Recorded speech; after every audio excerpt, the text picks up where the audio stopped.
lost.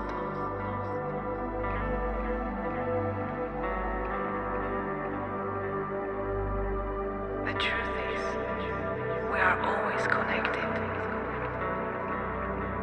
with the universe.